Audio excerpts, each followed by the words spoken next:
Italy is the fourth largest national economy in Europe, the eighth largest by nominal GDP in the world, and the 12th largest by GDP. The country is a founding member of the European Union, the Eurozone, the OECD, the G7 and the G8. Italy is the 10th largest exporter in the world with $474 billion exported in 2013. Its closest trade ties are with the other countries of the European Union, with whom it conducts about 59% of its total trade. The largest trading partners, in order of market share, are Germany, France, United States, Switzerland, United Kingdom, and Spain. In the post-war period, Italy was transformed from an agricultural-based economy which had been severely affected by the consequences of the world wars, into one of the world's most industrialized nations, and a leading country in world trade and exports.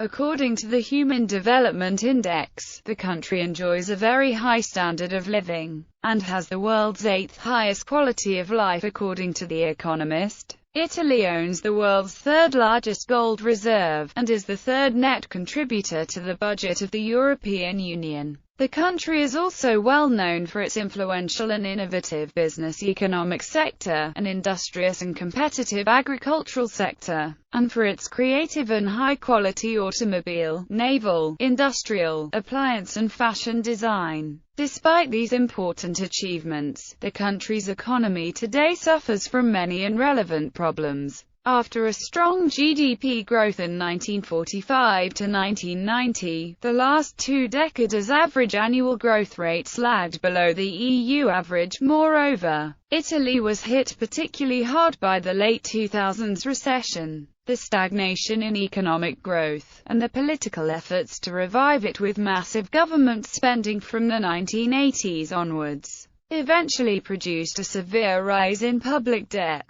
In addition, Italian living standards have a considerable north-south divide. The average GDP per capita in northern and central Italy significantly exceeds the EU average, while some regions and provinces in southern Italy are dramatically below. In the Index of Economic Freedom 2015, the country ranked only 80th in the world, in particular due to the slow legal system, an excessive taxation, and a strong labor law. History. After the unification, industrialization was largely artisanal. Unlocated in the former political capitals, factory industry was instead attracted by the waterfalls of the subalpine northwest. From the 1880s, as modernization accelerated, industry concentrated in the Lombard and Piedmontese provinces with the boom in textiles. Then particularly in Turin and Milan with the engineering boom, and in Liguria's Genoa, which captured civil and naval shipbuilding.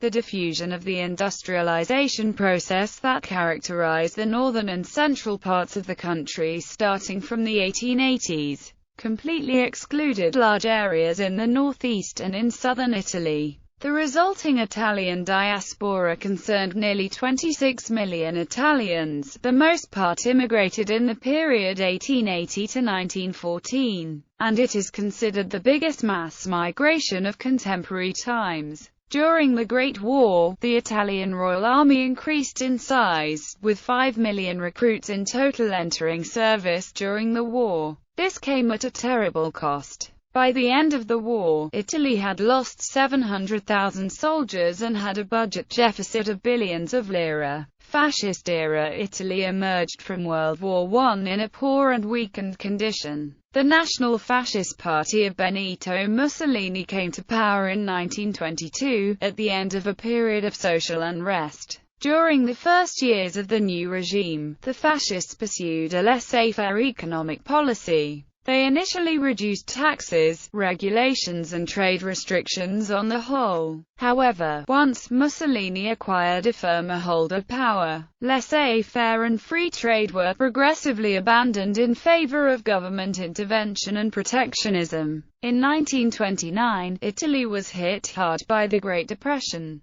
Trying to handle the crisis, the fascist government nationalized the holdings of large banks which had accrued significant industrial securities. establishing the Istituto Polarico Strutturale Industriale. A number of mixed entities were formed, whose purpose it was to bring together representatives of the government and of the major businesses. These representatives discussed economic policy and manipulated prices and wages so as to satisfy both the wishes of the government and the wishes of business. This economic model, based on a partnership between government and business, was soon extended to the political sphere, in what came to be known as corporatism. At the same time, the aggressive foreign policy of Mussolini led to an increasing military expenditure. After the invasion of Ethiopia, Italy intervened to support Franco's nationalists in the Spanish Civil War. By 1939, Italy had the highest percentage of state-owned enterprises after the Soviet Union. Italy's involvement in World War II as a member of the Axis powers required the establishment of a war economy. The Allied invasion of Italy in 1943 eventually caused the Italian political structure, and the economy, to rapidly collapse. The Allies, on the one hand, and the Germans on the other, took over the administration of the areas of Italy under their control. By the end of the war, Italian per capita income was at its lowest point since the beginning of the 20th century. Post-war economic miracle. After the end of World War II, Italy was in rubble and occupied by foreign armies, a condition that worsened the chronic development gap towards the more advanced European economies. However, the new geopolitical logic of the Cold War made possible that the former enemy Italy, a hinge country between Western Europe and the Mediterranean, and now a new, fragile democracy threatened by the NATO occupation forces. The proximity of the Iron Curtain and the presence of a strong Communist Party was considered by the USA as an important ally for the free world, and received under the Marshall Plan $1,204 million from 1947 to 51. The end of aid through the plan could have stopped the recovery, but its end coincided with a crucial point in the Korean War whose demand for metal and manufactured products was a further stimulus of Italian industrial production. In addition, the creation in 1957 of the European Common Market, with Italy as a founding member, provided more investment and eased exports. These favorable developments, combined with the presence of a large labor force, laid the foundation for spectacular economic growth that lasted almost uninterrupted until the hot autumns, massive strikes and social unrest of 1969-70. Which then combined with the later 1973 oil crisis and put an abrupt end to the prolonged boom. It has been calculated that the Italian economy experienced an average rate of growth of GDP of 5.8% per year between 1951 to 63, and 5% per year between 1964 to 73. Italian rates of growth were second only, but very close, to the German rates in Europe.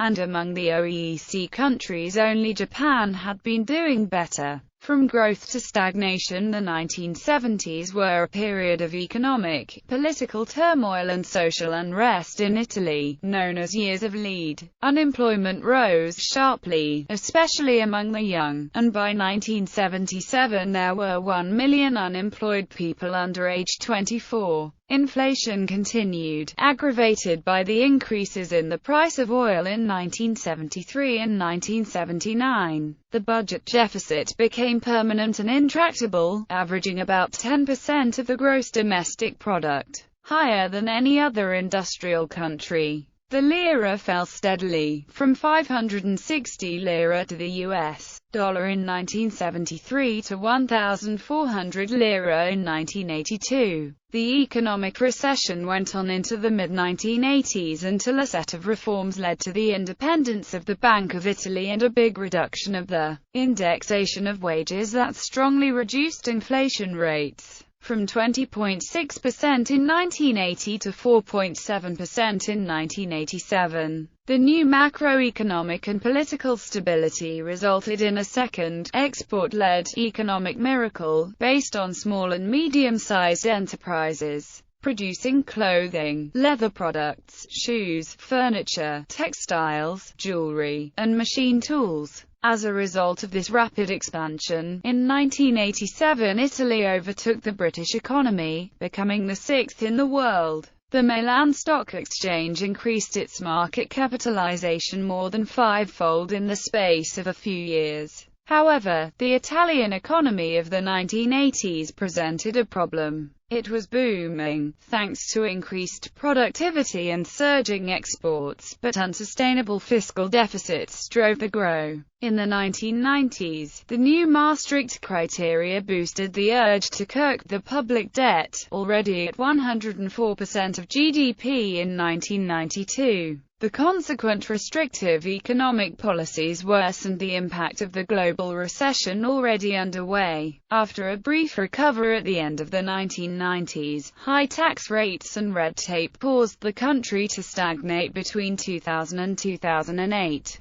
Great Recession. Italy was hit hard by the Great Recession and the subsequent European debt crisis. The national economy shrunk by 6.76% during the whole period, totalizing 7 quarters of recession. In November 2011, the Italian bond yield was 6.74% for 10-year bonds, nearing a 7% level where Italy is thought to lose access to financial markets. According to Eurostat, in 2015 the Italian government debt stood at 128% of GDP, ranking as the second biggest debt ratio after Greece. However, the biggest chunk of Italian public debt is owned by national subjects, and relatively high levels of private savings and low levels of private indebtedness are seen as making it the safest among Europe's struggling economies. As a result of austerity measures, Italy is targeting a public budget deficit of 2.8% in 2015, remaining inside the European Union's 3% ceiling. Overview. North-South divide. Since the unification of Italy in 1861, a wide and increasing economic divide has been noticeably growing between the northern provinces and the southern half of the Italian state. In the early decades of the New Kingdom, the lack of an effective land reform, heavy taxes and other economic measures imposed on the South, together with the removal of protectionist tariffs on agricultural goods, made the situation virtually impossible for many tenant farmers and landowners. Multitudes chose to emigrate rather than try to eke out a meager living, especially from 1892 to 1921. In addition, the surge of brigandage and the mafia provoked widespread violence, corruption and illegality. After the rise of Benito Mussolini, the Iron Prefect, Cesare Mori tried to defeat the already powerful criminal organizations flourishing in the South with some degree of success. Fascist policy aimed at the creation of an Italian empire, and southern Italian ports were strategic for all commerce towards the colonies. With the invasion of southern Italy, the Allies restored the authority of the mafia families, lost during the fascist period, and used their influence to maintain public order. In the 1950s, the Cassa per il Mezzogiorno was set up as a huge public master plan to help industrialize the South, aiming to do this in two ways. Through land reforms creating 120,000 new small holdings, and through the growth pole strategy, whereby 60% of all government investment would go to the South, thus boosting the southern economy by attracting new capital, stimulating local firms, and providing employment. However, the objectives were largely missed, and as a result the South became increasingly subsidized and state-dependent, incapable of generating private growth itself. Even at present, huge regional disparities persist. Problems in southern Italy still include widespread political corruption, pervasive organized crime, and very high unemployment rates. In 2007, it was estimated that about 80% of the businesses in the Sicilian cities of Catania and Palermo paid protection money, thanks to grassroots movement, like Addio Piso. The mafia racket is slowly but constantly losing its verve. The Italian Ministry of Interior reported that organized crime generated an estimated annual profit of €13 billion. The country's major companies by sector are Fiat Chrysler Automobiles, CNH Industrial, Ducati, Piaggio, Pirelli, Enel, Edison, A2A, Turner, Eni, Candy, Indesit, DeLonghi, Finmeccanica, Alenia Ermacchi, Augusta Westland, Oto Melara, Avio, Telespazio, Beretta, Benelli, Armani, Versace, Dolce & Gabbana, Gucci, Benetton, Diesel, Prada, Luxottica, YOOX, Ferrero, Barilla, Autogrill, Perfetti Van Mella, Campari, Parmalat, Tecant, Lucchini, Gruppo Riva, Danieli, Prisman, Salini and Pregillo, Italsmonti, Buzzi Unicem, ST Microelectronics, Telecom Italia, Mediaset, Assicurazioni Generali, Unipol, Unicredit, Intesa Sanpaolo, Ferrari, Maserati, Lamborghini, Fincantieri, Ferretti, Azimut. Of the world's 500 largest stock market-listed companies measured by revenue in 2014, the Fortune Global 500, these are headquartered in Italy. Wealth Italy has over 1.4 million people with a net wealth greater than $1 million, a total national wealth of $11.857 trillion, and represents the fifth largest cumulative net wealth globally. According to the Credit Suisse's Global Wealth Databook 2013, the median wealth per adult is $138,653. While according to the Allianz's Global Wealth Report 2013, the net financial wealth per capita is €45,770. The following top 10 list of Italian billionaires is based on an annual assessment of wealth and assets compiled and published by Forbes in 2014. Regional data.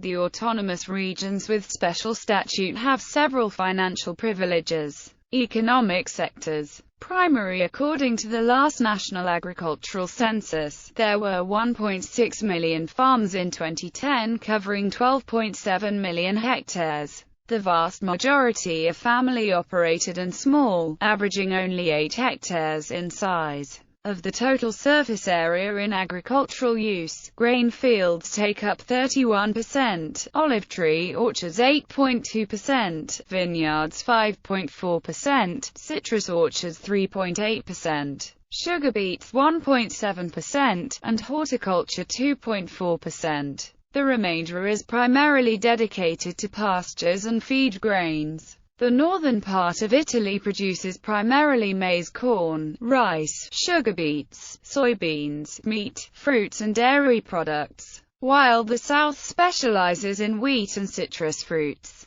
Livestock includes 6 million head of cattle, 8.6 million head of swine, 6.8 million head of sheep, and 0.9 million head of goats. The total annual production of the fishing industry in Italy from capture and aquaculture, including crustaceans and mollusks, stood at 480 tons. Italy is the first largest producer of wine in the world, and one of the leading in olive oil, fruits, and vegetables. The most famous Italian wines are probably the Tuscan Chianti and the Piedmontese Barolo. Other famous wines are Barbaresco, Barbera d'Asti, Brunello di Montalcino, Frascati, Montepulciano d'Abruzzo, Morellino di Scansano, and the sparkling wines Franciacorta and Prosecco. Quality goods in which Italy specializes, particularly the already mentioned wines and regional cheeses, are often protected under the Quality Assurance Labels DOC. This geographical indication certificate, which is attributed by the European Union, is considered important in order to avoid confusion with low-quality mass-produced ersatz products. Secondary, Italy has a smaller number of global multinational corporations than other economies of comparable size.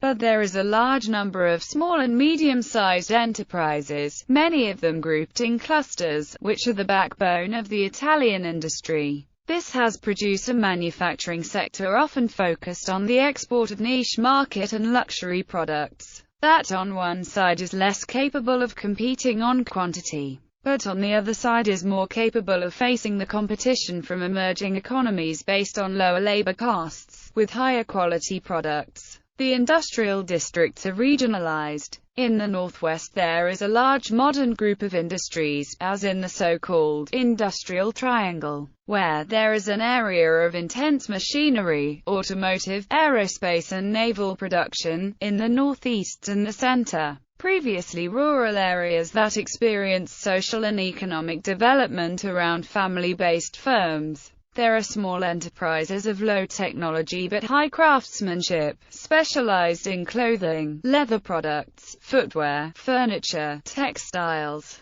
machine tools, spare parts, appliances, and jewelry. Finally, in the less developed south, the two forms exist side by side.